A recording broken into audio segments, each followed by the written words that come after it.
of Code 2025, Day 7, Laboratories. We've exited the trash compactor. We've discovered teleportation. We're stuck in a room with a broken teleporter and no way in and out. And so we have a manual and we have to troubleshoot the tachyon manifolds. Whatever that is. I don't know if that's a real thing or not, but beams are basically, we're going to get a grid like this, and the beam is going to move downwards starting at the S, and it's going to move straight through the dots. And then when it reaches one of these carrots, it's going to split, and it's going to split into two like this. If it reaches these two carrots, it's going to split into three because they both split into this middle one. So that's three.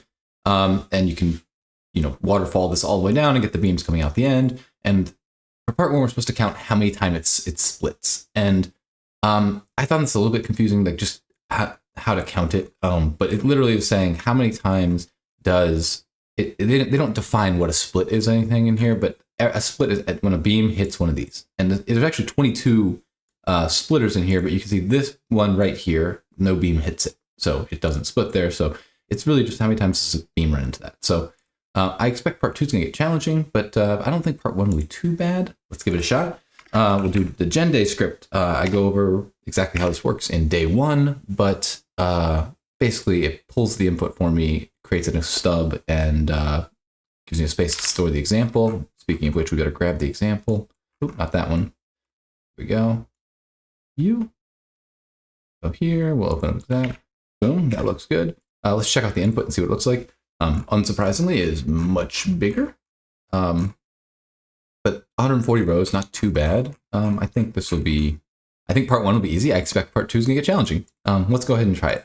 So we've already got all our lines here. That looks fine. The first thing we need to do is find S. So this will say the position of S. What we want to know is this equals lines 0 dot index of S, I guess. I think that's probably will work. Let's just check that real quick. UV run day 7. I should probably know what that is. Let's see, where's the example? 0, 1, 2, 3, 4, 5, 6, 7. Yep, okay, that's right. Now we are going to loop through the lines. In fact, maybe we're not going to store this as S. What we're really going to do is we're going to keep track. We're going to keep a list of all of the places where there's beams. And then we're going to go through the lines and for each of those, check and see in the next line if it's a caret.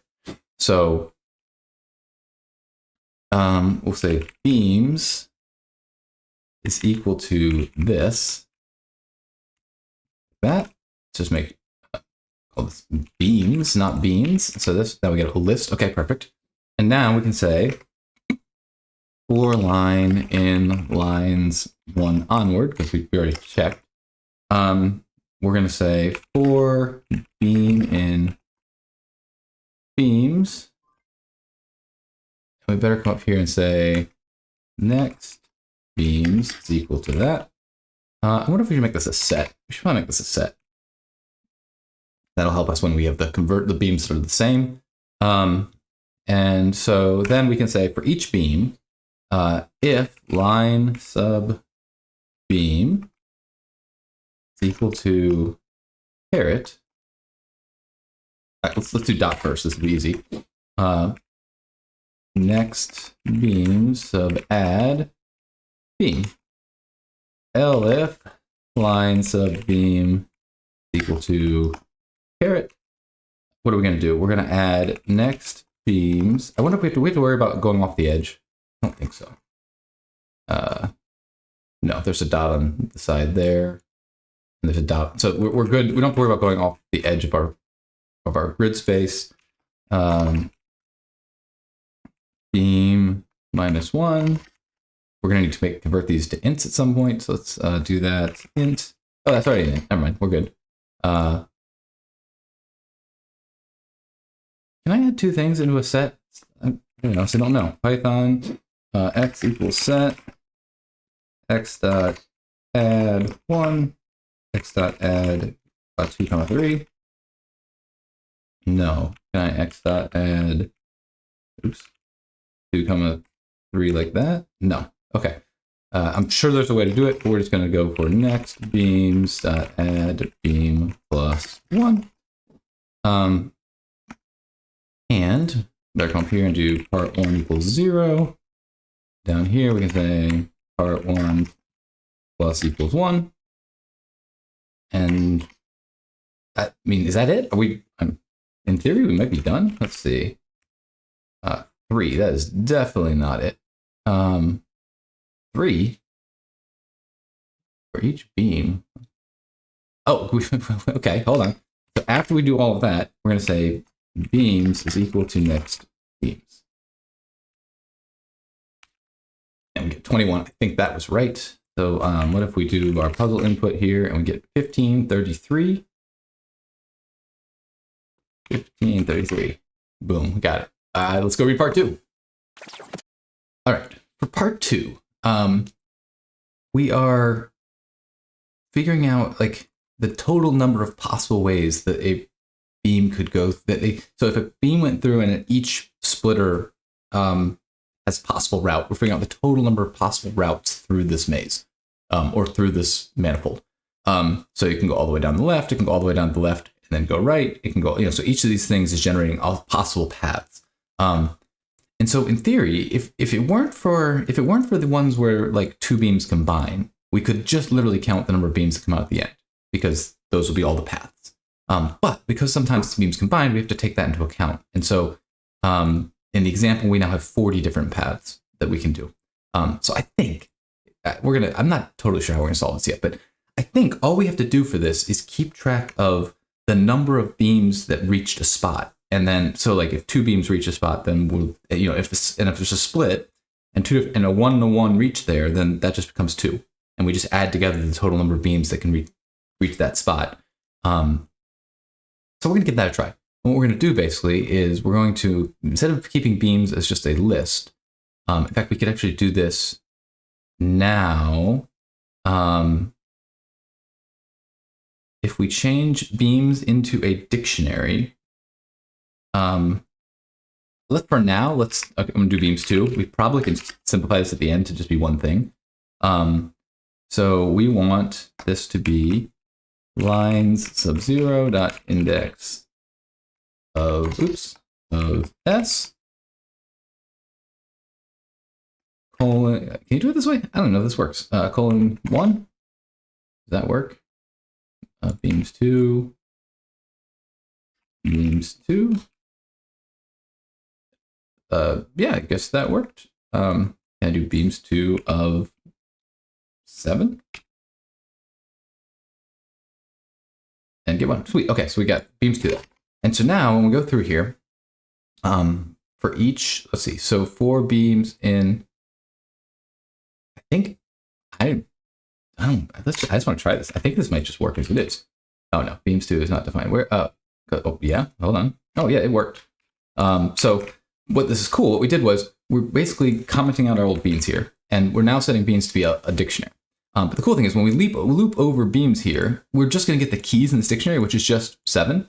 And then when we, now we define it as a set. Let's see. So now let's come here and we're going to make this into a next beams is going to be a dictionary. And so now we're not going to add beam. We're going to say next beams sub beam. And for the moment, we're just going to say equals 1 to turn it on, because we're just refactoring to solve part 1 this way. And otherwise, we're going to say next beam sub beam beats -1 equals 1, and next beam plus 1 equals 1. Now we're not going to do 1 when we get going, but we're just refactoring to make sure part 1 works, and it still works. So we're good there. Now, what we need to do is instead of tracking 1, we need to track the number of beams that are in the spot. So if it doesn't split, it's going to be beams of beam. We're just going to pass that value down, and otherwise we're going to. Oh, I know we should. And this is where now we have to start worrying about like if beams exists. So what we really want to do is we're going to say from collections import default dict. Default dict of int. And we're going to say next beam plus equals the previous one. And here we're going to say this plus equals the previous one. Grab that, makes you here. And then that is going to give us, so now we're going to split that each way. And that way, if two split into the same one, they're good. Now I wonder, my worry is default dicts create entries if you check them. Now we're not going to touch anything that has 0, so we might be okay there because every time we touch something, we're adding to it. So we might just be okay to do it this way. Let's make sure part 1 still solves. It does. And we could check, let's see, beams sub values. Is that, let's say sum, let's see if the sum of these values is equal to 40. It is.